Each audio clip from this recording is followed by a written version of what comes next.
अब तक एलपीजी और सीएनजी को लेकर के ही बवाल मचा हुआ था, जिसमें सरकार ने ये बताना चाहा कि कोई क्राइसिस नहीं है, सब चीज भरपूर मात्रा में है। लेकिन उसके बाद धीरे धीरे करके इस बात की कलई खुलने लगी और ये पता लगने लगा लोगों को भी और सरकार को भी झक मार के ये मानना पड़ा कि हाँ किल्लत है, क्योंकि किल्लत थी। तस्वीरें झूठ नहीं बोलती। और अब क्या पेट्रोल और डीजल को लेकर के भी संकट आ सकता है? देखिए, संकट भारत का बनाया हुआ नहीं है, संकट की स्थिति बन गई है क्योंकि एक देश ने दूसरे देश पर युद्ध किया है और जिस रास्ते से कच्चा तेल और जिस रास्ते से एलपीजी भारत आता है वो रास्ता प्रभावित हुआ है। कूटनीतिक स्तर पर इसकी बारे में बात हो रही है, लेकिन उसका असर, उसके असरात सड़क पर देखने को मिल रहे हैं। पेट्रोल और डीजल के बारे में हम क्यों बात कर रहे हैं? वो इसलिए क्योंकि अब all India petrol pump dealers association की तरफ से एक बात कही गई है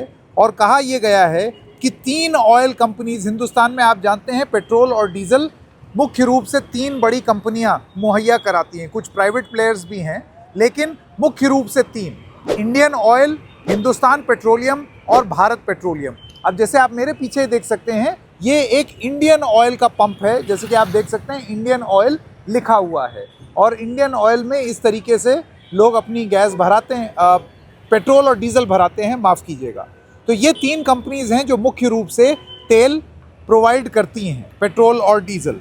इन तीनों कंपनीज ने पहले, इनके एक नियम हुआ करते थे और नियम ये होता था कि पेट्रोल पंप के मालिक 5 दिन का क्रेडिट ले सकते थे। मतलब एक टैंकर आ जाएगा, पेट्रोल और डीजल डाल जाएगा, उसका भुगतान आप 5 दिन बाद भी कर सकते हैं। इसको रिवॉल्विंग क्रेडिट स्कीम कहा जाता था। इसके अलावा ड्राफ्ट ऑन डिलीवरी, इसका मतलब ये है कि अभी तेल भरवा लो अपने पंप में, नीचे बड़े बड़े सिलेंडर होते हैं पंप में, आप वो डलवा लीजिए और उसके बाद फिर आप दिन के अंत में पैसा दे दीजिए, ताकि आप पैसा दे भी दें और उसके बाद फिर आप तेल भी पा जाएं, लोगों को बेच करके आप वो पैसा चुका भी दें। और एक तीसरी फैसिलिटी होती है जिसको कहा जाता है bank guarantee, electronic dealer finance, जिसमें बैंक एक लेटर ऑफ कंफर्ट देता है सरकार को, इन ऑयल कंपनीज़ को, Indian oil, BPCL, Hindustan petroleum, कि भाई 15 दिन तक आप इन्हें तेल दे दीजिए, हम गारंटी लेते हैं। अब ये जो पहली 2 स्कीम्स हैं, पहली स्कीम ड्राफ्ट ऑन डिलीवरी जिसमें दिन के अंत तक पैसा, और दूसरा रिवॉल्विंग क्रेडिट कि 5 दिन तक आपका ट्रक आ गया, भर गया और 5 दिन तक आपको राहत है, 5 दिन बाद आप पैसा दीजिएगा। ये दोनों स्कीम बताया जाता है कि इंडियन ऑयल, हिंदुस्तान पेट्रोलियम और भारत पेट्रोलियम ने डीलर्स के लिए बंद कर दी।